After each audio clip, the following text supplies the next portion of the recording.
Hello everyone and welcome to another high-low game of Age of Empires. Today we've got a clash of two strong OG civilizations, each coming with a powerful food-related bonus on a map that really isn't wanting for food, as GL.DauT, playing as the Franks in blue, prepares to take on Mr. Yo, playing as the Teutons in red.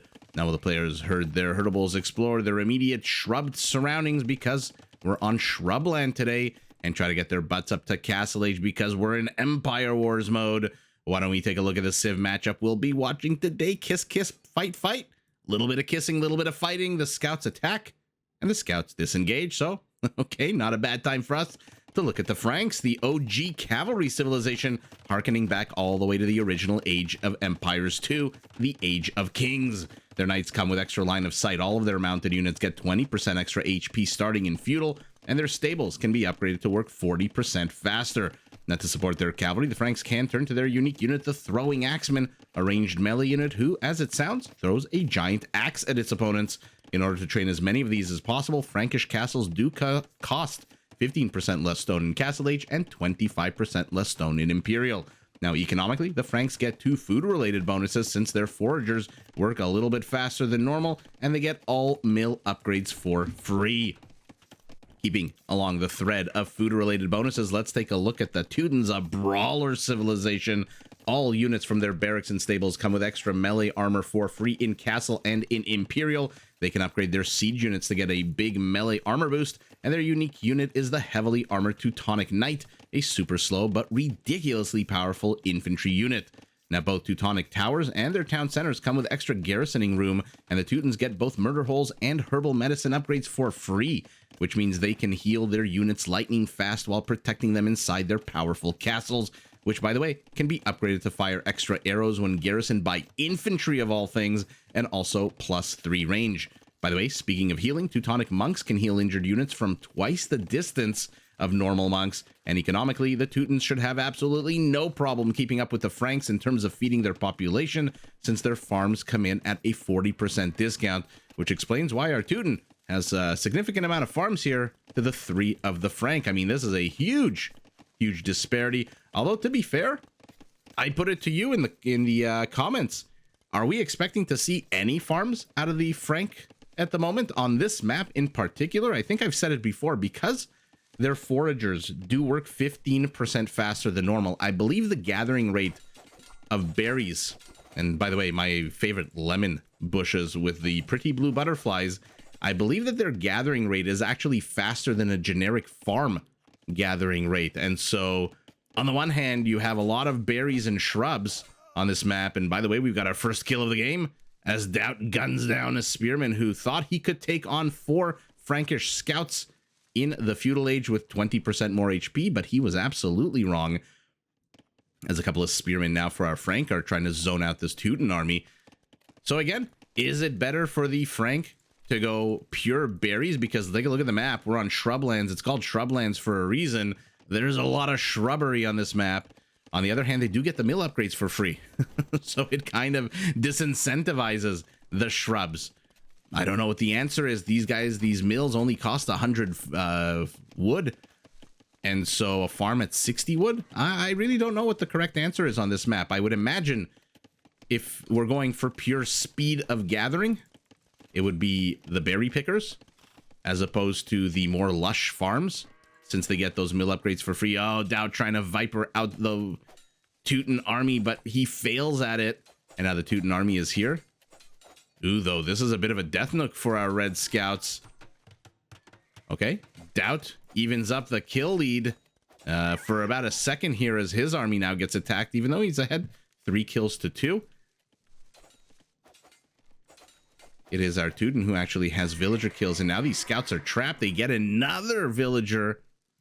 Actually, they may not be trapped, as those houses that were trapping them earlier get deleted. GL.DauT is no doubt clicking on these villagers, trying to see if there's one with a little bit of lower HP, and he gets the hell. Rather, Mr. Yo is clicking on those villagers to see who has the lowest HP, sees that they're all pretty hale, and so runs the hell away. Probably could have gone after that spearman, although maybe not 18 HP. So, as always on Empire Wars, a little bit of a lull, and then followed by a lot of activity If you're not familiar, by the way, with this map, let's zoom out and take a look. It kind of looks a bit like enclosed, where every player starts in a bit of a nook, a bit of a dent in the forest. The only difference is that you cannot go through the center of this map. These cliffs, these maze runner style labyrinths of rock and stone mean that you cannot traverse that center part of the map. Another Frank gets yet another spearman. 6 kills to 3 for the Frank, who in Castle Age, 1 extra town center, 2 extra town centers. We'll see if our Teuton decides to keep up. It looks like he's lost. The Frank has lost a scout here. Maybe getting a little bit too comfortable attacking these spearman line units, but our Frank has bought some pikemen along, though, for the ride. DauT is ahead 2 villagers. He's ahead 7. Used to be 8, now 7 army count. His pikemen will beat the spears, but how is his cavalry count looking? He's got 3 scouts. Remember, the Franks, even though they get 20% more HP on their cavalry units, do not get bloodlines. And so really, in terms of the heavier cavalry, it doesn't really kick in a very powerful way until the later stages of the game. For now, that lack of bloodlines, which adds 20 HP to their scouts, means that their scouts are actually weaker. And their light cav are actually weaker, I believe, than generic light cavalry with bloodlines. Although, the Teutons famously missing husbandry. So even though anything that comes out of their stable, anything that comes out of their barracks, we are in Castle Age, will have 1 extra melee armor. It does move slow as molasses in January. As our Frank is really applying the pressure here. He does not want to face the Teuton in the later stages of the game. And who can blame him? These are not 2 civs you want to face in any stage of the game, let alone the late stages. Monk attempts a conversion. Monk dies, but 2 scouts. Actually, did he get a conversion right before he died? No, he did not. I see 2 blue scouts here. The 1 red scout that survives does abscond. Okay. DauT still ahead villagers, still ahead army count. What is our Teuton doing? We saw the 2 town centers, so he's turtling up, whereas DauT is expanding out onto the map. He needs to get those berries. He needs to make use of that quicker food gathering rate. Our Teuton, happy to sit home, happy to turtle up, put those cheaper farms right next to those town centers, which, remember, can fit 25 villagers instead of the usual 15. Pikemen to the north, pikemen to the south. Looks like our Teuton is going to shoo away this Frankish assault quite handily. But our Frank still outnumbers. If our Frank can take down the HP of these pikemen enough, he should be in a good position to engage with those pikemen. That being said, let's take a look at the HP. Yeah, there's a few very healthy pikemen here. It looks like a unit scout for the Teuton. Remember, for the Teuton, this scout, this is as good as it gets for them. They do not even have light cavalry units. Looks like a few of these blue pikemen have been killed. And now, for all that these are 2 incredibly powerful civilizations, we're seeing pike versus pike as our Teuton shoos the Frank away. Get the hell out of my base, he says. A 4th town center going up for our Frank as well. So he's going to try to get his villager lead extended rather, as a 4th town center goes up for our Teuton as well. But bit of a blockage on the construction site, and so Mr. Yo has to build a house until his pikemen can get these knights to retreat, and now he's going to build the town center. Always funny when that happens. Looks like there's a bit more of a Frankish advance into the Teuton rear. We'll take a look at that in a second, but uh-oh, wait a second. Mr. Yo, these villagers are exposed. Oh, maybe not. He goes after the healthier knight. Looks like the Frankish assault has been repelled, or at least pushed back. 7 total kills, only 1 villager. So DauT has gotten a single villager kill. He's ahead 7 total villagers, but Mr. Yo, with those run-bys of those Teuton scouts, does manage to kill 3 villagers to 1. And now he's getting even more kills, 25 to 20. What a back-and-forth game so far. Literally 15 minutes in, we're already at 45 kills, 4 dead villagers, and a 5th town center for our Frank. This time next to the wood and the gold as opposed to the berries. And we'll see at the end of the game how many mills our Frank has. So far it's 6, which is awesome. And he's getting gold mining upgrades as well. So he wants to start using his economic lead. Even though he doesn't really see it in the score, Mr. Yo's score is ahead. Who knows whether that's scouting? I mean, we know because we have the caster's vision that Mr. Yo has scouted the entire donut. Where's our Frank? Actually, he scouted almost the exact same thing. His knights, remember, do come with extra line of sight for the Frank, which makes them pretty damn good. Look at that line of sight on a knight. Pretty damn good at scouting, especially with husbandry, which he does have. But our Teuton, zoning out, and every time he pushes the Frank back, it seems that there's more infrastructure. First a house in the town center, now a siege workshop with a mangonel of all things. Why a mangonel? Interesting choice by our Teuton. He does manage to get a conversion before losing the monk, and now deletes that knight instead of allowing DauT to reclaim it. Okay. I mean, if you're going to be going after monks with mangonels, so far so good, I guess. But that is a very weird reason to build mangonels. Let's see how they do. These pikemen with extra melee armor. So you can see, even though our Teuton just has scale mail armor, that +1 armor upgrade, he does have 0 +2. And the villagers take matters into their own hands and absolutely demolish that monk. By the way, as our Frank retreats, he sees the barracks being placed right as Mr. Yo, 2 minutes away from Imperial. So he's down 17 villagers. He's down 5 town centers to 4. And yet he will be the first to Imperial. He's got 1,500 stone. Oh my goodness. 1,500 stone. And now DauT is doing about the worst thing you can do with cavalry, even though I'm sure he's going to take this fight. He clumps them right in the face of a whole bunch of pikemen. Mangonel got 2 shots off, but that could have been handled much better, I think, for DauT if he had just retreated. Pikemen on the high ground in a clump against your cavalry basically spells bad news bears for you, as the first of the Teutonic castles gets placed here, as the first of the Frank castles gets placed as well. By the way, our Teuton sees all of it. With that outpost, our Frank has not caught wind of this castle at all. So remember, DauT is in the castle age, which means his castles are now only 15% cheaper. Why are they all clumped in the middle of a forest? I guess people have been complaining that the Franks are too OP for a long time. And so instead of reducing their mill feature, their berry feature, instead of reducing the ability of their ability to absolutely ingest every single morsel of meat on the map, on any map, the developers decided, hey, you know how we're going to nerf them? We're going to make their castles cost 10%, 65 extra stone in Castle Age. Has that had the intended effect? I have no idea. But for now, it is what it is, as the second Teutonic castle goes up, right as a 5th town center goes up for our Teuton, who is now down 26 villagers. But he's keeping a pace with army count. He's getting chemistry as well.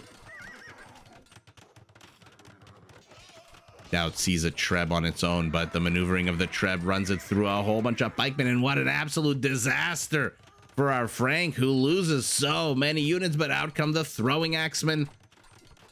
These units are cheap AF, 25 gold a piece. You can train a whole bunch of them, and they should be able to. Okay, I thought they were going to go after the Treb.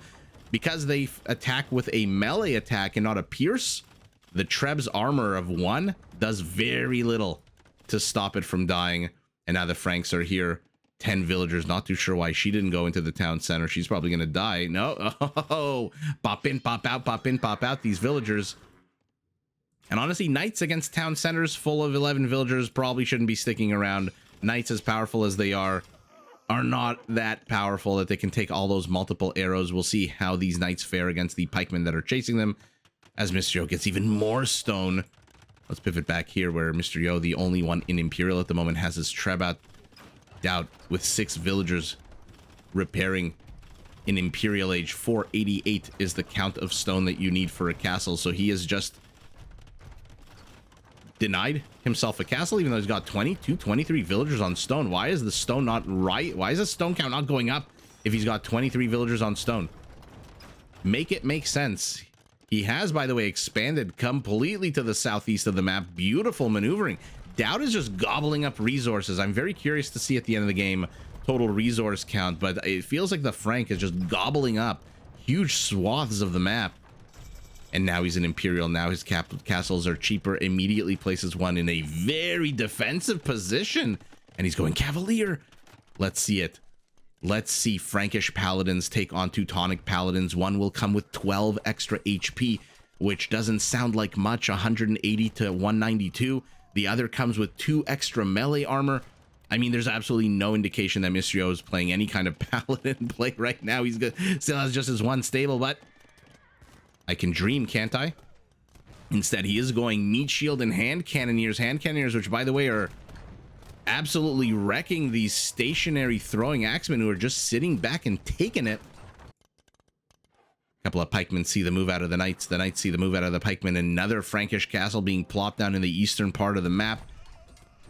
And now he is chasing around villagers with pikemen, of all things. Two-man saw. Conscription.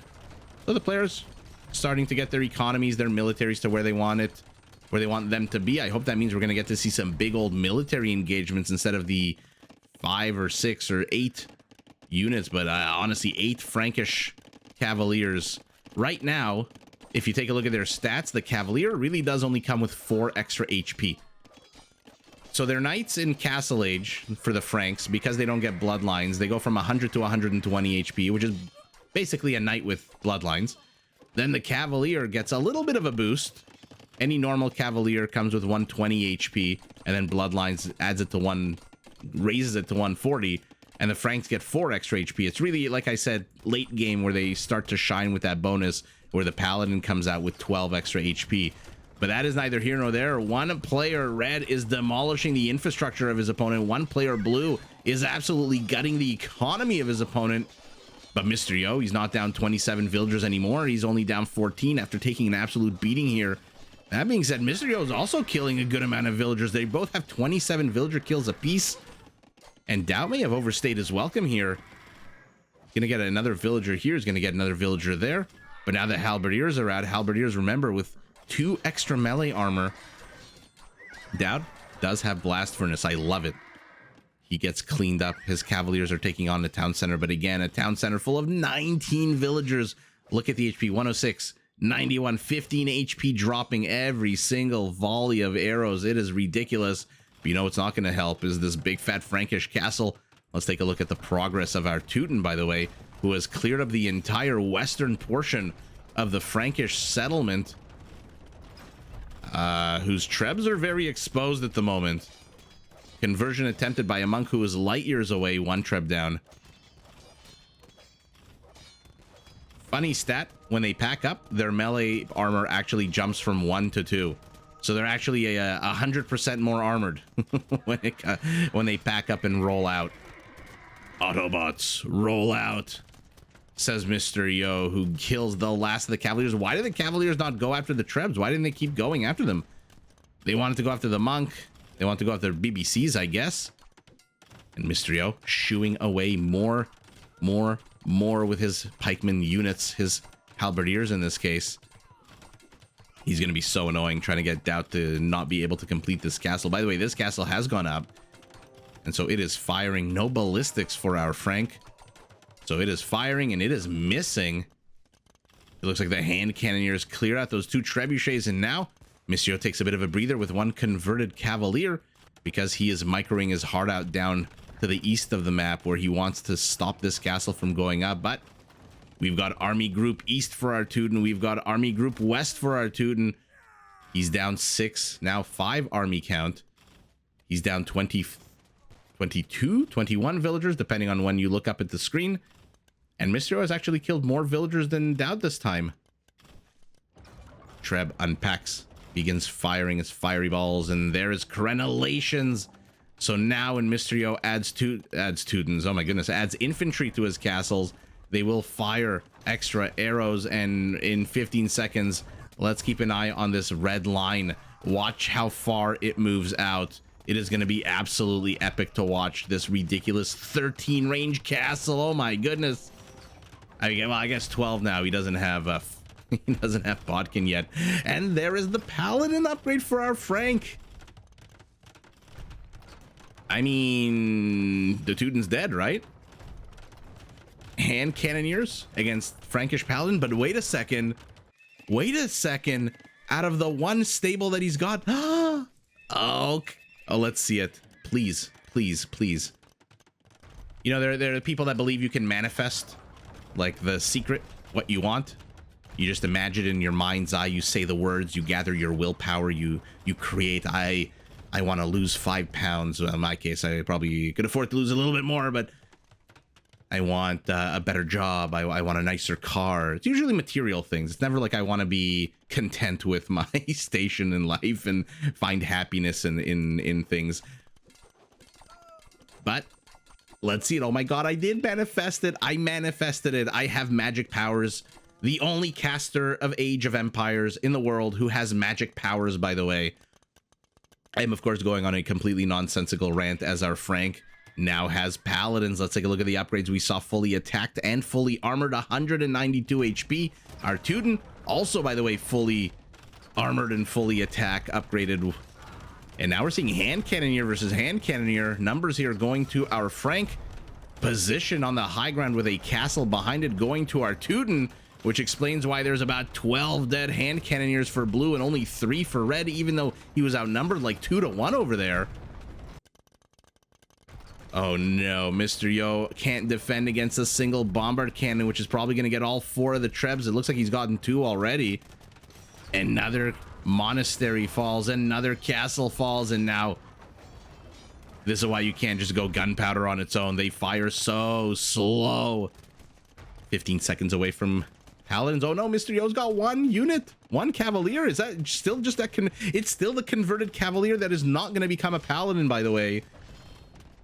Because that is just how conversions work in this game. And how many stables? 7 stables.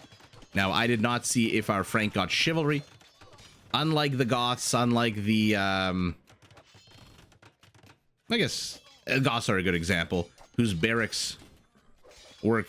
I guess the Huns would have probably been a better example, right? The Goths, their barracks work 20% faster automatically. The Huns, their stables work 20% faster automatically. Okay, so Mr. Yo says, I see your bombard cannons. I raise you a few of my own as a villager moves forward. But our Frank does have a bombard cannon literally right here. And he's adding his villagers. DauT doing DauT things, attacking a BBC at the 37-minute mark with his villagers. So as I was saying, the Huns, they're... Oh, he just killed his own units. The Huns... Their stables start the game working 20% faster. The Franks, not so. They have to research chivalry, which is a ridiculously expensive upgrade. 1,100 resources, I believe. But while I've been blabbing and watching villagers attack BBCs, our Teuton has quietly amassed an interestingly sized army of 18 paladins to the 28 of his opponent. But where are these 28? Are they all here? Let's do a broad sweep here. 25 to 19, and Mr. Yo has halberdiers as well. Oh, look at them, look at them. They're gonna find one another, but look how slow the Teutonic paladin moves for... Oh man, look at it without husbandry. It's so noticeably slower. Even the halberdiers move faster. Just kidding. And here we go, engagement next to the karst. Oh no, DauT brought forth even more paladins. 26 to 19, but 7 halberdiers. 7 halberdiers that have been absolutely melted by these hand cannoneers. And it looks like our Teuton is about to get overwhelmed. I wanted to know, did the extra armor counter the extra HP? It's hard to kind of know when the numbers don't stack up, but wow, Mr. Yo just takes an absolutely atrocious engagement here. And 25 Frankish paladins, he only lost 9. Although, I guess Mr. Yo really only lost, what, like 11 or 12? But now at this point, you got no more halberdiers, no more meat shield. What's the HP on these armies? Okay, 1,000 extra HP for DauT's army, and DauT crushes it in the west, pushes into the east, and there's your cheaper Teutonic castles. And even though our Teuton does have one last castle with, look at this freaking range. Tell me he's got Bodkin. Yeah, he's got Bodkin. 13 range on that castle. I mean, what the hell can you do? Mr. Yo, he's got the food and the gold for one side of the map's defense. Not the other. And now, by the way, his gold's about to get lamed. How many villagers on gold did he have right before the 18? 4 of them are about to get lamed. Where does he even have gold? Let's take a look at the minimap of Mr. Yo's. Okay, he's got gold mining here. 1 patch, 700. Okay, he's got this one as well which is about to get overwhelmed. He doesn't have enough stone to put up a castle to defend this. And after crushing this Teutonic army, you best believe that DauT, who sees the gold miners with his hand cannoneers, is going to go straight there. So Mysterio, in effect, has this gold left, which is 699 gold. And so he cannot defend on two sides against the bombard cannon push and a castle push to the right. By the way, DauT has enough stone for almost 3 castles. Well, let's say 2.5 castles. Whereas Mysterio doesn't have enough stone to even repair a castle long-term against the bombard cannon. And wow, what a fun game. I'm glad we got to see it at the end. So Empire Wars really is a very fascinating variant of Age of Empires that does lend itself to a lot of big battles and a lot of unique units, which is one of the reasons I personally like deathmatch games, because you get to see the unique units all the time. DauT, 113 paladins to 25 hand cannoneers to halberdiers, throwing axemen to hand cannoneers. Just the numbers seem to be a lot better for our Frank, except for, of course, the trash halberdier unit. DauT, very low peak APM versus Mysterio's peak APM right at the beginning of the game. And let's see, before we look at the stats, I want to zoom out and see how many mills our Frank ultimately had. 17 mills. Imagine the faster gathering rate on berries given to a civ like the Armenians or the Georgians. Although the Armenians do kind of get roided up miners and lumberjacks because their donkey cart upgrades are 40% more effective, I believe. So that might be a little bit too OP. Oh my goodness. Even though the numbers are not huge, there's not a huge difference between them. Religold not really playing a role, basically identical. This is really what, 6,000 or 7,000 or so difference. 75. Let's split the difference, call it 7,500 for the quick math purposes. 10% bigger economy. All 4 resources going to our Frank. And when you give your Frank 1,100 extra stone, you best believe you're going to be castle dropped left, right, and center. 5,000 extra gold, 4,500 extra gold, a little bit more food. So really the big difference is in the golden stone, which is that's the last thing you want to give the Franks the advantage in. Castles, paladins. That is exactly why the game ended up the way it did. 4 conversions to 0, 31 raisings to 18. And let's take a look at the total kill count. DauT managed to kill 82 villagers to 45, and on the whole has about 100 more kills, 284 to 199. I guess 85 kills if you want to be super specific. But at the end of the day, I love the tech switch into Paladins by Mysterio. Unfortunately, did he take the fight a little too prematurely? Did he have a little bit too much faith in his Spearman line units? You did not neutralize your opponent's hand cannoneers, who have 18 kills. And then you're facing off against Frankish Paladins with no support. And even though you do have the 2 extra melee armor, I mean 5 melee armor. Sorry, I clicked the wrong one. 5 melee armor to 7. 7 melee armor on a Paladin is ridiculous. And aside from husbandry, it is fully upgraded, by the way. And so it just moves a little bit slower, but it still packs a freaking punch. I wonder if Mysterio would have been better served waiting maybe another 2 or 3 minutes and focusing maybe on the right side. But who knows, because he can't focus on the right side because the left side is full of Paladins. And he can't focus on the left side because the right side is full of castles, bombard cannons, and gold thievery. Even though our Frank has this gold, DauT knows the more I can take of your gold, the less if you push me back, you can take of it. And so he teefs that gold right from underneath his opponent's nose with no fewer than 17 villagers. Wow. So Mysterio just caught on both sides without the resources to defend both sides. And even if he did spawn magically another 10 or 15 paladins without husbandry by the time they get to the battlefield to the left or to the right, those battlefields are going to be pretty full of dead Teutonic units. And so ultimately Mysterio realizes he's just been pulled apart to the left, to the right, and decides to tap out, lives to fight another day. And it is DauT, our Frank, with the Frankish Paladin hand cannoneer combo, who, and I should mention, castle and bombard cannon and throwing axeman combo. We literally got to see all of the cool things of the Franks this game. Absolutely epic game, and it is DauT who takes it, who's victorious, but GG to both players. Did you enjoy this video? Check out these other clips and make sure to subscribe and enable notifications so that you're notified of my latest uploads.